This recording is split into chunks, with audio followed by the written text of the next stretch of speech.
So how does the US presidential election work? How is someone elected president of the United States after all those ballots are cast and counted? Brian O'Donovan, it's different and unique, and we are here to explain it. The Electoral College, it's the foundation of US presidential elections. For many countries, though, national elections are based on the popular vote, but that's not the case for the US presidential election, is it?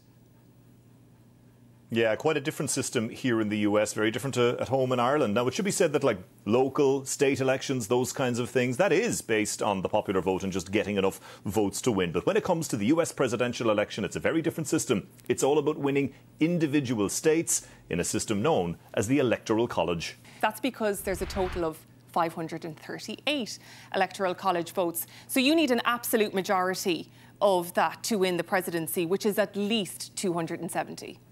That's right. And the question then is, where do these votes come from? Well, each state is allocated a certain number of electors, and then those electors, the number that you get, is based roughly on the population size of the state. It's a little bit more complicated than that. It looks at how many congressional representatives each state has, but again, largely loosely based on the population of a state. So a big population state gets lots of electors. Those smaller population states get far fewer.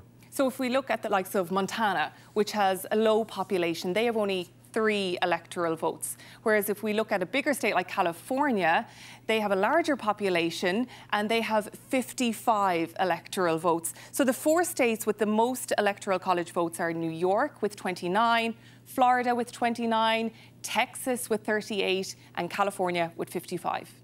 Yeah, so if you're a candidate, you want to win those big states with all those big electors, that huge prize of California, 55 electoral college votes. The good news for the Democrats is that they always win California. It's tougher for the Republicans. But there are other big states, and you mentioned those ones there, Texas, New York, Florida. Those combined will give you 96 electoral college votes. So we can see the states that are very, very important for the presidential candidates to win.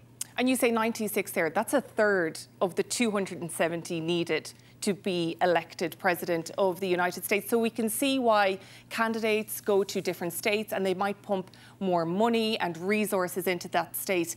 But that's swing states, and that's going to be for another day on another video. But Brian, there's a lot of criticism about the Electoral College too. If we look back at 2016, Hillary Clinton won the popular vote, but Donald Trump won the Electoral College. And people say that's not fair. Yeah, and I suppose on a surface level, it does look unfair. She got more votes than him, so she should have won the White House. My own take on the Electoral College, and I should say the Electoral College is constantly up for debate here in the US. Lots of criticism of it, lots of calls for it to be reformed or scrapped or changed, but as yet there's been no real push to change the system. It's a system that they have here.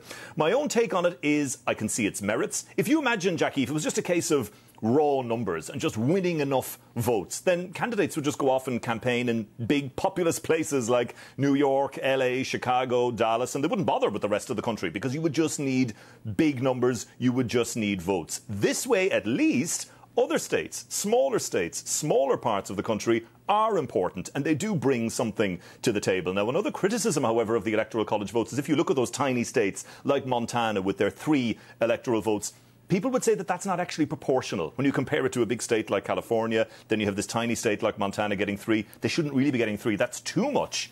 Look, it's not a perfect system. It's the system that they have here in the US, and it doesn't look like it's going to be changing anytime soon. Thanks, Brian. So on election night, when the results start to come in from each state, remember that magic number is 270. Get the pen and paper out and do the maths. Or do the math, Jackie, as we say here in the US. We drop the S. That's how we roll.